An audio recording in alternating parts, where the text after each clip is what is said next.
concerne les progrès, ce qu'il faut savoir, c'est que sur le plan de l'histoire, nous avons beaucoup de retard. C'est seulement depuis l'an 2000 qu'il y a une circulaire ministérielle qui indique que les programmes en histoire et en géographie sont adaptés au contexte local. 2000, c'est il y a 9 ans. C'est très court. Ce qui signifie qu'auparavant, un enseignant n'avait pas l'obligation d'enseigner l'esclavage, d'enseigner la traite négrière, d'enseigner l'abolition de l'esclavage. Il n'avait pas cette obligation-là. Ça ne veut pas dire qu'il ne le faisait pas, mais il n'avait pas cette obligation-là. Donc ça remonte seulement à 2000. Alors, les trois pans de l'histoire, et tout à l'heure monsieur en a parlé, c'est à la fois l'enseignement, c'est la recherche historique et c'est la vulgarisation. Donc l'enseignement, je fais déjà un constat, c'est très récent. Deuxième constat, sur la recherche, là, on a un retard qui est immense. Par exemple, à l'Université des Antilles de la Guyane, la dernière thèse soutenue en histoire date de 2000. Il y a très peu de chercheurs sur ces domaines historiques. Et aussi, il faut des moyens pour faire de la recherche. Un chercheur, il a besoin de se déplacer, il a besoin de se documenter, et ça ne se fait pas uniquement sur la base du bénévolat et de son argent personnel et de son temps personnel. Enfin, troisième élément, sur la vulgarisation. Lorsque l'on voit l'offre en termes de livres d'histoire sur la question de l'esclavage, et surtout sur la question après l'abolition, parce que nos histoires ne se résument pas à la période 1635-1848. Et le constat que l'on fait, c'est que dans toutes les références que l'on a, notamment dans les discours, pendant le mouvement de février-mars, c'est comme s'il y avait un trou de l'histoire entre 1848 et nos jours. Et cette partie de l'histoire est peu enseignée. Maintenant, concernant la partie 1635-1848, c'est-à-dire la période esclavagiste, il faut noter qu'il y a beaucoup d'ouvrages de vulgarisation historique destinés au grand public qui ont soit une vision partiale, soit une vision partielle de l'histoire. Il y a beaucoup d'éléments qui sont peu explorés. Par rapport à la question posée sur le métissage. Dès le départ, il y a du métissage dans nos colonies. Et d'ailleurs, le métissage n'empêche pas la reconstruction de catégories de couleurs fondées sur la richesse économique. Mes travaux, par exemple mon ouvrage Esclavage, métissage, liberté, montrent que les Blancs, en fait, les Blancs ne sont pas blancs. Les Blancs sont des hommes blancs qui se métissent avec des femmes soit amérindiennes, soit africaines.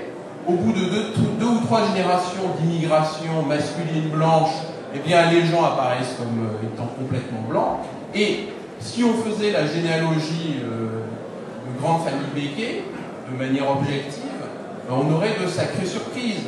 Et la pureté de la race, là, c'est quelque chose que l'historien peut démontrer que c'est une ineptie. Enfin, au-delà de ce que peuvent dire les généticiens qui affirment que les races n'existent pas, les généalogies des familles montrent un profond métissage des sociétés. Le métissage n'est pas une réponse. C'est pas une réponse. Pourquoi? Parce qu'à tout moment, on peut reconstruire des catégories. À tout moment. C'est-à-dire? Comment? C'est-à-dire? Des catégories fondées sur la richesse économique. D'ailleurs, il y avait un proverbe qui disait « Un mulâtre qui est riche est un blanc, un mulâtre qui est pauvre est un noir ». Donc, très rapidement, la perception qu'on peut avoir d'un individu peut... Vous savez, la richesse, c'est oublier la couleur des gens. Le maghrébin des cités, il n'a pas la même couleur que le magnat du pétrole. Généralement, comme on dit, un chèque en blanc. Voilà.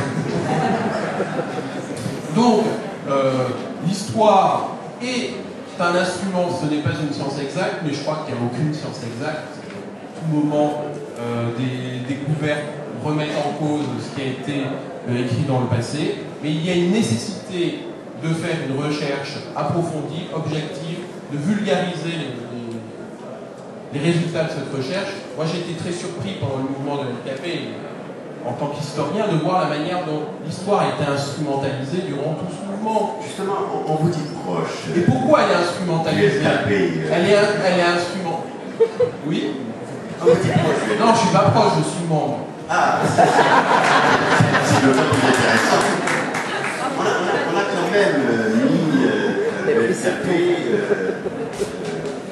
sur le banc des accusés, accusant précisément le LKP d'instrumentaliser la couleur de la peau des uns et des autres. Ce n'est pas une méthode. Quand on veut défendre précisément une société qui doit avancer, est-ce qu'on doit, c'est au-delà du constat, quand on l'a fait, on l'a dit au départ, et après, on a entendu des propos qui certainement n'étaient pas très flatteurs pour nous dans ce qui doit faire notre avenir, c'est-à-dire l'entente. Vous, en tant qu'historien, est-ce que vous avez eu le sentiment qu'on se trompait de nous quand on parlait des Blancs qui ne sont pas contents qu'ils s'en aillent, et tout le reste, quoi, tout le verbiage idéologique qu'on a entendu à ce moment-là? Je me fais la comptabilité. Là, il ne s'agit pas d'idéologie, qu'il y ait une instrumentalisation, c'est clair. Il ne faut pas oublier que lorsque vous êtes dans un mouvement, vous vous servez d'un certain nombre de moyens qui permettent de mobiliser la masse. Ce qui doit interpeller le plus, c'est que la population se mobilise par rapport à ce discours. Enfin, je crois qu'il ne faut pas que ce soit non plus l'arbre qui cache la forêt. Enfin, le sentiment que j'ai, c'est les raisons pour lesquelles j'ai participé à ce mouvement, c'est un mouvement avant tout social, qui est lié à de profondes inégalités, et que ces inégalités sont encore, ça c'est un constat qu'on peut faire, et la réunion organisée par Louis Angèle au World Trade Center, il y avait quand même quelque chose, enfin, vous étiez à la tribune en place centrale, en partie. Enfin, il est représentant du capital en Guadeloupe. Tout à fait, oui. Enfin, du patronat.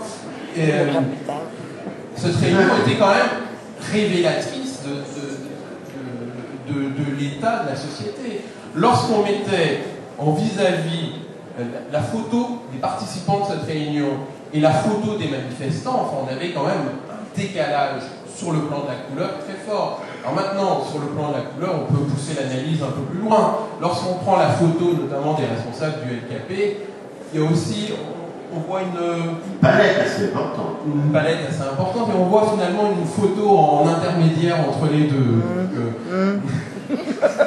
Voilà. Alors, puisque vous, je vois que vous